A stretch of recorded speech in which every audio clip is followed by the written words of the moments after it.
Hallelujah. കർത്താവിൻ്റെ അതിപരിശുദ്ധമായ നാമം വാഴ്ത്തപ്പെടട്ടെ. ഈ നല്ല സമയത്ത് ഓർത്ത് ദൈവത്തെ സ്തുതിക്കുകയും വാഴ്ത്തുകയും ചെയ്യുന്നു. വിവിധ സ്ഥലങ്ങളിലും രാജ്യങ്ങളുമൊക്കെയുമായിരുന്ന ദൈവത്തിൻ്റെ വചനം കേൾക്കുന്ന എല്ലാ പ്രിയപ്പെട്ടവർക്കും കർത്താവായ യേശു ക്രിസ്തുവിൻ്റെ വിലയേറിയ നാമത്തിൽ എൻ്റെ സ്നേഹവന്ദനത്തെ അറിയിക്കുക. അല്പസമയത്തെ ദൈവവചന ചിന്തയ്ക്കായി ഒരു ദൈവവചന ഭാഗം വായിക്കുന്നു. ഫിലിപ്പിയർക്ക് എഴുതിയ ലേഖനം 4-ാം അധ്യായം അതിൻ്റെ 11-ാമത്തെ വാക്യം. ഉള്ള അവസ്ഥയിൽ അലംഭാവത്തോടിരിപ്പാൻ ഞാൻ പഠിച്ചിട്ടുണ്ട്. ഹല്ലേലൂയ. പൗലോസ് പറയാണ്, ഉള്ള അവസ്ഥയിൽ ഞാൻ അലംഭാവത്തോടു കൂടിയിരിപ്പാൻ പഠിച്ചിട്ടുണ്ട്. അപ്പം ജീവിതത്തിൻ്റെ ഏതവസ്ഥയിലും അലംഭാവത്തോടെ ജീവിക്കുവാൻ പഠിക്കുന്ന ഒരു മനുഷ്യന് മാത്രമേ സന്തോഷത്തോടെ കർത്താവിനെ സ്തുതിക്കുവാനും ആരാധിക്കുവാനും ജയകരമായ ജീവിതം നയിപ്പാനും കഴിയുള്ളൂ. ഉയർച്ചകൾ താഴ്ചകൾ മനുഷ്യൻ്റെ ജീവിതത്തിലുള്ളതാണ്. എപ്പോഴും സുഖലോലുപമായ ജീവിതമായിരിക്കണമെന്നില്ല. നമ്മുടെ പോക്കറ്റിൽ പേഴ്സിൽ എപ്പോഴും പണം കാണണമെന്നില്ല. നമ്മുടെ അക്കൗണ്ടിൽ എപ്പോഴും പണം കാണണമെന്നില്ല. നമ്മെ സ്നേഹിച്ചവരും കരുതിയവരും ഒക്കെ നമ്മോടൊപ്പം എപ്പോഴും കാണണമെന്നുമില്ല. അങ്ങനെ ജീവിതത്തിൻ്റെ വിവിധ ഭാഗങ്ങളിലൂടെ നിങ്ങൾ കടന്നു പോകുമ്പോൾ ഏതവസ്ഥയിലും നിങ്ങൾക്ക് അതിനെ തരണം ചെയ്യുവാൻ കഴിയുമ്പോഴാണ് നിങ്ങൾക്ക് യഥാർത്ഥ സമാധാനം നിങ്ങളുടെ ഹൃദയത്തിലുണ്ടാകുന്നത്. അതാണ് ഇവിടെ പൗലോസ് അപ്പോസ്തലൻ പറയുന്നതിൻ്റെ സാരം. ഹല്ലേലൂയ. അപ്പം കർത്താവിനെ സ്തുതിക്കുവാൻ നിങ്ങൾക്ക് കഴിയണം. ചെറിയ ചെറിയ കാര്യങ്ങൾ പോലും നിങ്ങളുടെ ജീവിതത്തിൽ വരുമ്പോൾ നിങ്ങൾ കർത്താവിനെ കുറ്റം പറഞ്ഞ് നിങ്ങൾ ദൈവത്തിനെ പിറുവിറുക്കുന്നവരായി മാറാറുണ്ട്. അങ്ങനെ നിങ്ങൾ കർത്താവിനെ കുറ്റം പറഞ്ഞ് പിറുവിറുക്കുന്നവരായി മാറുമ്പോൾ അതുകൊണ്ട് നിങ്ങളുടെ ജീവിതത്തിൽ നേട്ടങ്ങളൊന്നുമില്ല, അത് നിങ്ങൾക്ക് ദോഷങ്ങൾ മാത്രമാണ് വരുന്നത്. ഹല്ലേലൂയ. അപ്പോൾ സ്തുതിയുടെ ആദ്യത്തെ ശത്രു പിറുവിറുപ്പ് എന്നുള്ളതാണ്. അപ്പോൾ സ്തുതിയുടെ ആദ്യത്തെ ശത്രു എന്താണ്? പിറുവിറുപ്പ്. പ്രാർത്ഥനയുടെ ശത്രു എന്താണ്? പിറുവിറുപ്പ്. ആരാധനയുടെ ശത്രു എന്താണ്? പിറുവിറുപ്പ്. വചനം ധ്യാനിക്കുവാൻ കഴിയാത്തത് എന്താണ്? പിറുവിറുപ്പ്. നിനക്ക് ഉയരുവാൻ കഴിയാത്തത് എന്തുകൊണ്ടാണ്? പിറുവിറുപ്പ്.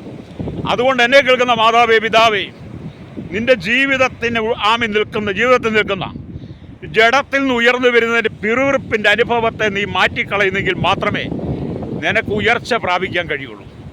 അല്ലെങ്കിൽ നീ എന്നും താളടിയായി തകർച്ചയിലൂടെ നീ യാത്ര ചെയ്തുകൊണ്ടിരിക്കും. അപ്പം പാപം ചെയ്ത് നിൻ്റെ ജീവിതത്തിനകത്ത് ആ പാപത്തിൻ്റെ പരിണിതഫലമായി നിൽക്കുന്ന ശാപം നിൻ്റെ ഹൃദയത്തെ തളം കെട്ടാതെ, അല്ലെങ്കിൽ ചില സ്ഥലങ്ങളിൽ അഴുക്ക് വെള്ളങ്ങൾ തളം കെട്ടി നിൽക്കുന്നത് പോലെ, അത് പിന്നീട് വലിയ ദുർഗന്ധമുണ്ടാക്കുന്നത് പോലെ നിൻ്റെ ജീവിതത്തിൽ ഹൃദയത്തിനകത്ത് പാപമാകുന്ന ദുശ്ചിന്തകൾ തളം കെട്ടി നിൽക്കുമ്പോൾ നിനക്കൊരിക്കലും ഉയരുവാൻ കഴിയില്ല. അങ്ങനെയുള്ള സാഹചര്യങ്ങൾ എന്ത് ചെയ്യണം? നീ ദൈവത്തോട് ചേർന്നിരിക്കണം. അപ്പോൾ ഇവിടെ ദൈവവചനം വായിക്കുമ്പോൾ കാണുന്നു, ഉൽപ്പത്തി പുസ്തകം 3:13 ആദാം ഇത് തന്നെ ചെയ്തു. കാരണം തൻ്റെ ഭാര്യ തന്നെ കൊണ്ട് പഴം തീറ്റിച്ചു, അവളാണ് കാരണക്കാരൻ എന്ന് പറഞ്ഞ് തൻ്റെ ഭാര്യയെ കുറ്റപ്പെടുത്തി. ഒരു പിറുവിറുപ്പാണ്. രണ്ടുപേർക്കും തങ്ങളുടെ കുറ്റങ്ങൾ ഏറ്റുപറഞ്ഞ് കർത്താവിൻ്റെ അടുക്കൽ മാപ്പ് ചോദിക്കാൻ കഴിയാതെ ആദം ഹവ്വയ്ക്ക് നേരെ പിറുവിറുക്കുന്ന അനുഭവങ്ങൾ.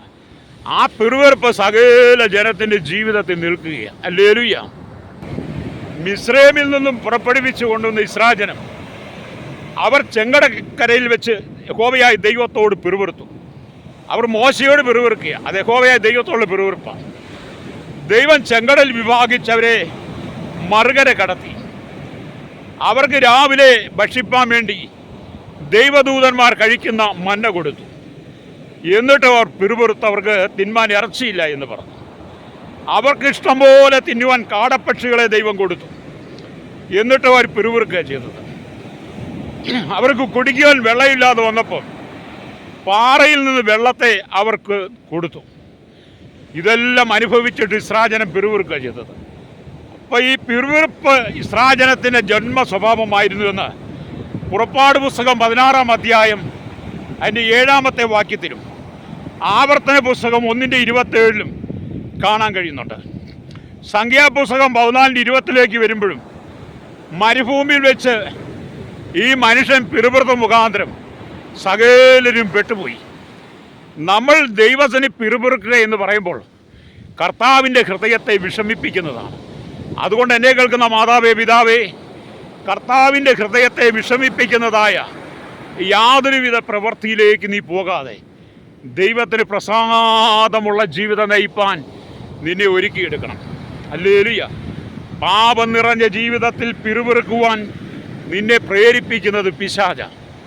മനുഷ്യൻ്റെ ജീവിതത്തിൽ പിറുപിറുക്കുവാൻ വേണ്ടി ആ മനുഷ്യനെ പ്രേരിപ്പിക്കുന്നതും ആ പിറുപിറുപ്പിൻ്റെ അനുഭവത്തിലേക്ക് നമ്മെ തള്ളിവിടുന്നതും സാത്താനാണ്.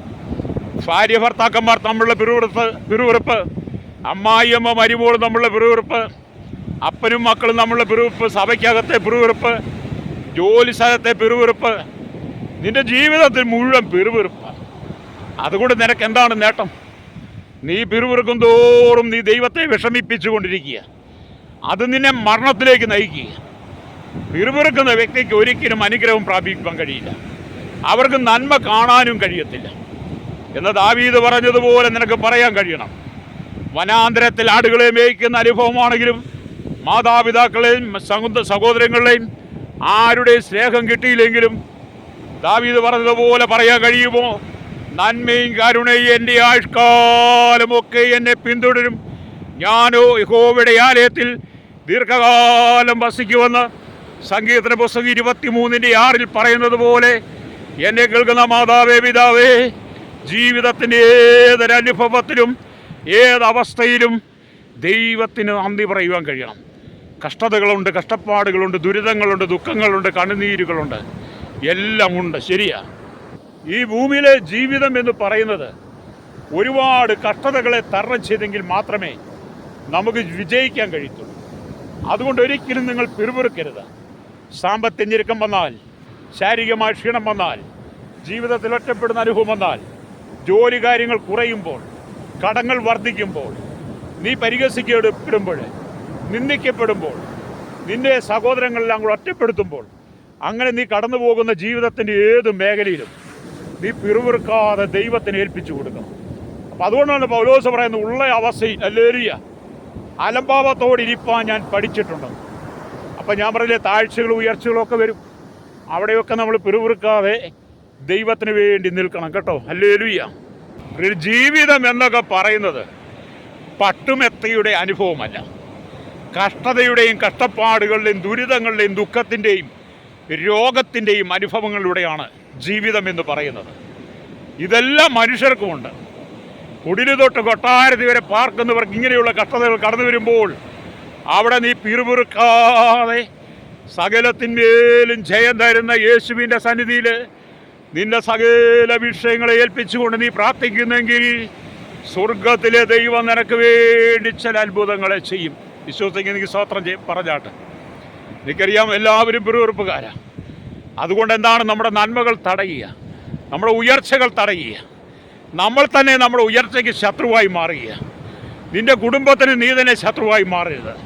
നിൻ്റെ കുടുംബജീവിതത്തിലും നിൻ്റെ തലമുറയ്ക്കും നിൻ്റെ നന്മയ്ക്കും അനുഗ്രഹത്തിനും ഉയർച്ചയ്ക്കും നീ തന്നെ എന്ത് ചെയ്യണം? തടസ്സമായി മാറരുത്. നീ പിറുപിറുക്കുമ്പോൾ വലിയൊരു വൻമതിൽ നീ പണിയുക. നിൻ്റെ നന്മയ്ക്കെതിരെ എരിഹോ മതിൽ പോലെ വലിയൊരു മതിൽ നീ പണിതെടുക്കുക. അതുകൊണ്ട് നിൻ്റെ നന്മയെ തകർക്കുന്ന മതിലുകളെ നീ പൊളിച്ചു കളയണം. അതുകൊണ്ട് ഇന്ന് പകൽ എന്നെ കേൾക്കുന്ന പ്രശ്നേഹിത, ഞാൻ നിനക്ക് വേണ്ടി പ്രാർത്ഥിക്കാൻ പോകുകയാണ്. ഉള്ള അവസ്ഥയിൽ അലംഭാവത്തോടിരിപ്പാൻ ഞാൻ പഠിച്ചിട്ടുണ്ടെന്ന് പൗലോസ് പറഞ്ഞതുപോലെ ആ ഒരു അനുഭവത്തിലേക്ക് നിന്നെ ഏൽപ്പിച്ചുകൊണ്ട് എന്നോടൊപ്പം പ്രാർത്ഥിക്കാമോ? ഏതവസ്ഥയിലും ജീവിപ്പാൻ ദൈവകൃപ നിറയാൻ വേണ്ടി. പരിശുദ്ധ ഞങ്ങളുടെ നല്ല ദൈവമേ, സ്വർഗ്ഗീയ പിതാവേ, അനുഗ്രഹിക്കപ്പെട്ട നല്ല സമയത്തിനായി ദൈവത്തെ സ്തുതിക്കുന്നു. ജീവിതത്തിൻ്റെ എല്ലാ മേഖലയിലും കഷ്ടതകളും കഷ്ടപ്പാടുകളും ഉള്ള അവസ്ഥയിൽ അലംഭാവത്തോടെ ഇരിപ്പാൻ പൗലോസ് ശീലിച്ചതുപോലെ സകല ജനത്തെ ഒരുക്കണമേ. സങ്കടങ്ങളും കണ്ണുനീരും ദുഃഖങ്ങളെല്ലാം മാറിപ്പോകട്ടെ. സകല മഹത്വം എടുക്കണം യേശുവിൻ്റെ നാമത്തിൽ തന്നെ. ആമേൻ.